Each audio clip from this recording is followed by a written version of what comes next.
Hello, boys and girls. Today we are going to practice writing a story. I want you to look at the pictures, and from the pictures you're going to choose which topic you'd like to write about and include in telling your story.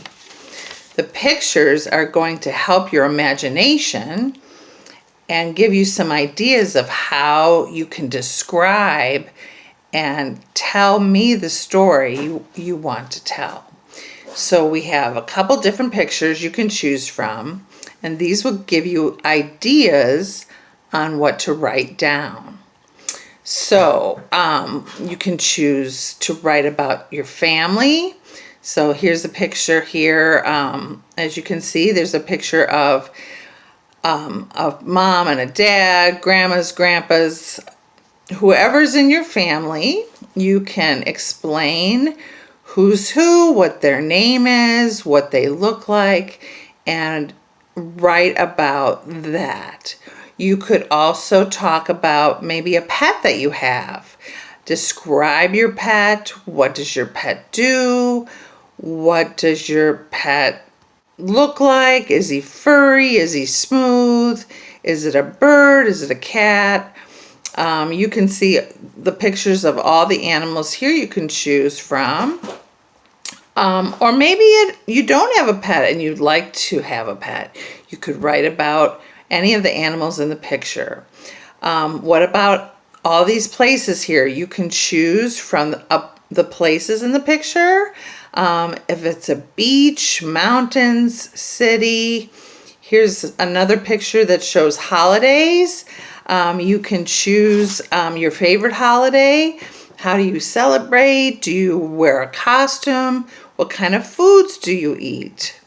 These are going to give you ideas on what to include in your story. Here's a couple more things. It would be fun to write about a hobby. Any of you have any things that you like to do in your spare time? Maybe painting or drawing, dancing. Do you like to sing? All these pictures here show different things that are hobbies, so you could include that. So as you're writing your story, remember, we're going to write 3 paragraphs. Now, don't get scared or worried because paragraphs are just grouping sentences together and you're linking a bunch of sentences. You're stringing sentences along. And remember, a sentence has a topic, a subject, which is a who, what, or a where.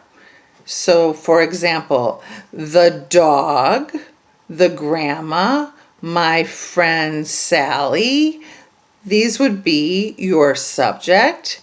And then you're going to tell and describe the subject, and that will be the telling part. So the telling part can be an action, such as my grandma knits sweaters. My friend Sally goes to the store. My mom makes pizza. You can use your subject and then you are telling and describing the subject.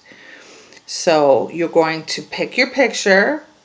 You're going to describe what you see in the picture, and that's what you are writing about. So 5 sentences, and make sure that you are using capital letters, you are spelling the best that you remember, and you are using punctuation correctly. Don't forget to put a period at the end of a sentence. You are going to string these sentences along, and there should be about 5 sentences. So 3 paragraphs, that's not a lot, but you're going to start with an introduction. So the first paragraph, you're just going to talk about your subject. So maybe you're writing about how your mom makes pizza, and you can write about that in a couple sentences. My mom makes pizza. It smells so good.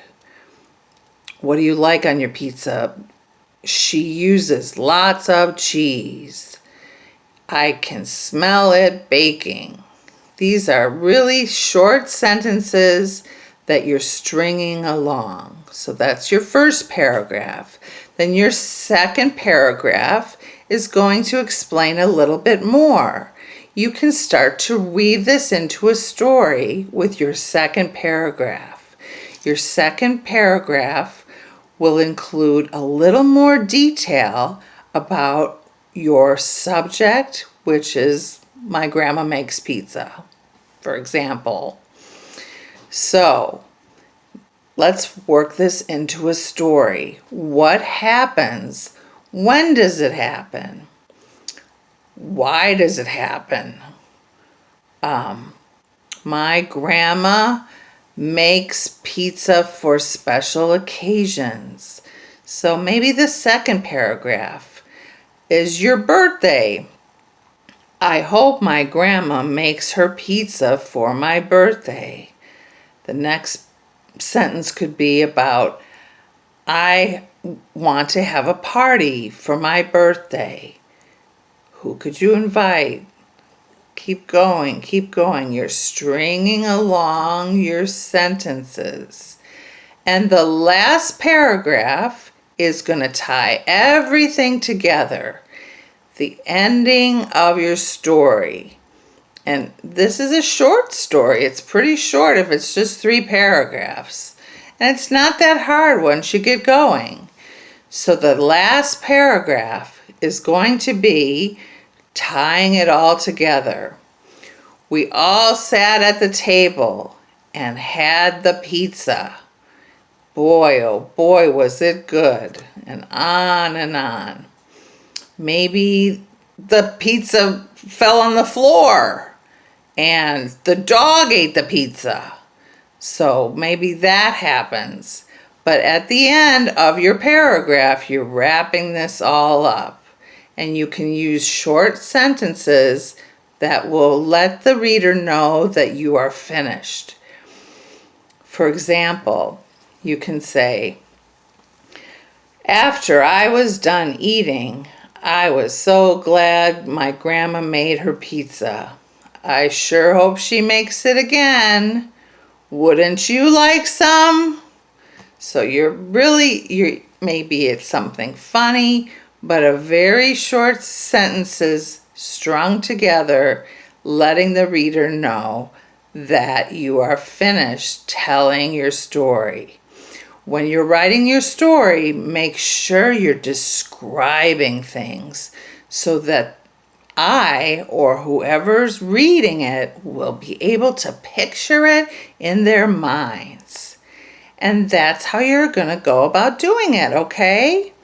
You can do it very slowly. And one good tip to make sure everything sounds like it's making sense is to read it out loud and listen to how it sounds. That will help you know that you are doing it right and it's making sense. Do your best, and I know you're going to tell me a great story.